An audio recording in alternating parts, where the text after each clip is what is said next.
Assalamualaikum warahmatullahi wabarakatuh. Di sini kami akan mempresentasikan hasil kerja kelompok kami dari kelompok 3, yaitu tentang bab biaya tenaga kerja langsung.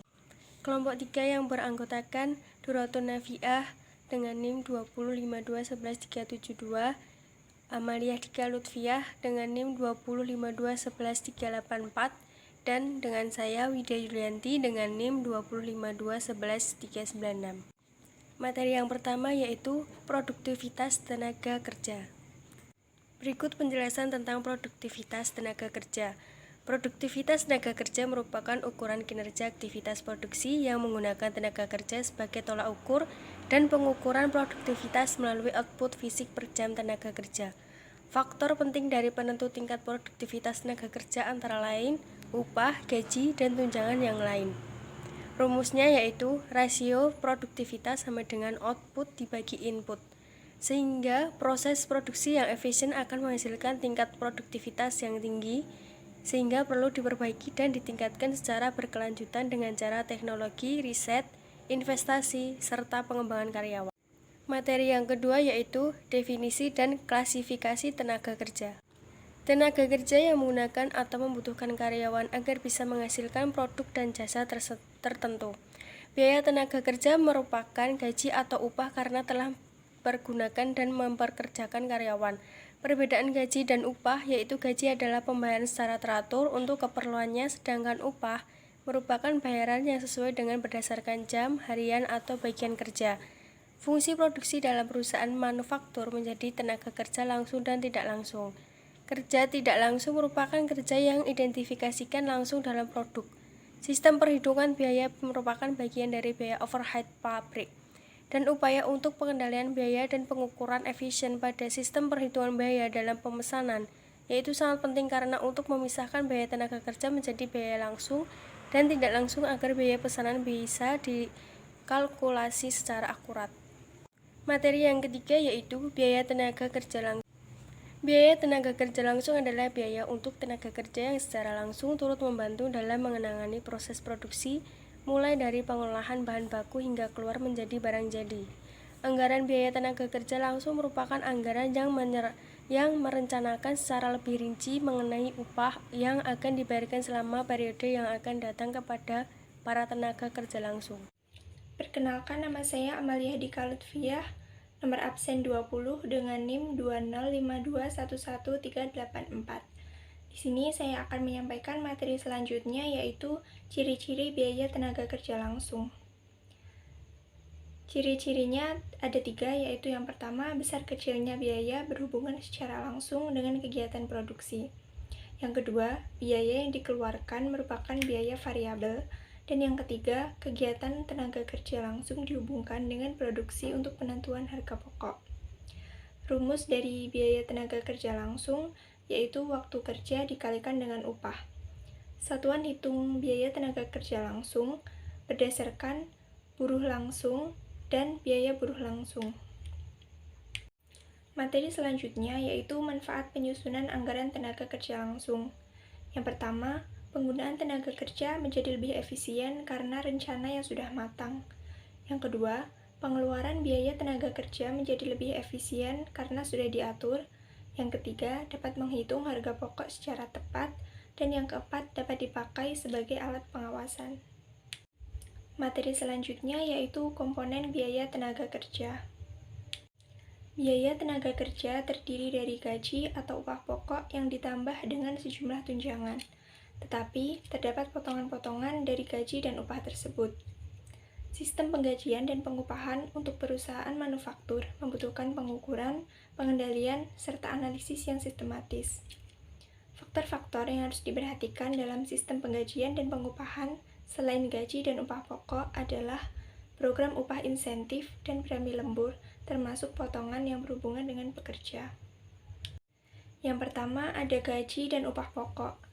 Gaji pokok merupakan imbalan kerja yang dibayarkan secara teratur kepada karyawan yang tidak terlibat langsung dalam proses produksi. Sedangkan upah pokok adalah imbalan kerja dasar yang diberikan kepada karyawan untuk pekerjaan yang dilakukan sesuai dengan kombinasi dari jam kerja dan jumlah unit yang sudah ditentukan oleh perusahaan. Kemudian yang kedua ada program upah insentif. Program upah insentif merupakan suatu program yang memberi tambahan upah kepada karyawan yang mempunyai kinerja sesuai standar yang ditetapkan. Nah, tujuan dari program upah insentif ini yaitu untuk memotivasi produktivitas karyawan untuk menghasilkan produk lebih banyak dan meningkatkan kesejahteraan karyawan. Nah, program upah insentif ini dibagi menjadi beberapa bagian. Yang pertama ada program insentif individu yang di dalamnya terbagi menjadi dua, yaitu rencana unit kerja langsung dan rencana bonus 100%. Rencana unit kerja langsung merupakan rencana pemberian insentif yang paling sederhana, yaitu dengan cara membayar upah melebihi tarif dasar yang sudah berlaku untuk produksi di atas standar yang sudah ditetapkan. Sedangkan rencana bonus 100% merupakan variasi dari metode rencana unit kerja langsung, tetapi berbeda pada standar yang digunakan. Metode rencana unit kerja langsung menggunakan standar satuan uang, sedangkan metode rencana bonus 100% menggunakan standar waktu per unit output. Selanjutnya ada program insentif kelompok. Metode yang digunakan dalam program insentif kelompok adalah metode rencana bonus kelompok, yang tujuannya untuk mendorong tenaga kerja agar berproduksi melebihi standar yang sudah ditetapkan. Apabila jumlah unit yang diproduksi melebihi standar yang ditentukan, maka dianggap menghemat waktu pengerjaan dan setiap tenaga kerja akan mendapatkan bonus dari perusahaan. Dan yang ketiga ada program insentif organisasi atau perusahaan. Program insentif organisasi diberikan kepada karyawan karena mereka mempunyai kontribusi dan peran yang penting bagi organisasi. Program ini diberikan bagi perusahaan yang memiliki gaya manajemen dengan menekankan pentingnya keterlibatan dan partisipasi dari seluruh karyawan. Saya Duroto Nafiah, nomor presensi 9 dengan NIM 205211372 akan melanjutkan materi mengenai komponen-komponen biaya tenaga kerja. Komponen selanjutnya adalah upah lembur dan premi lembur.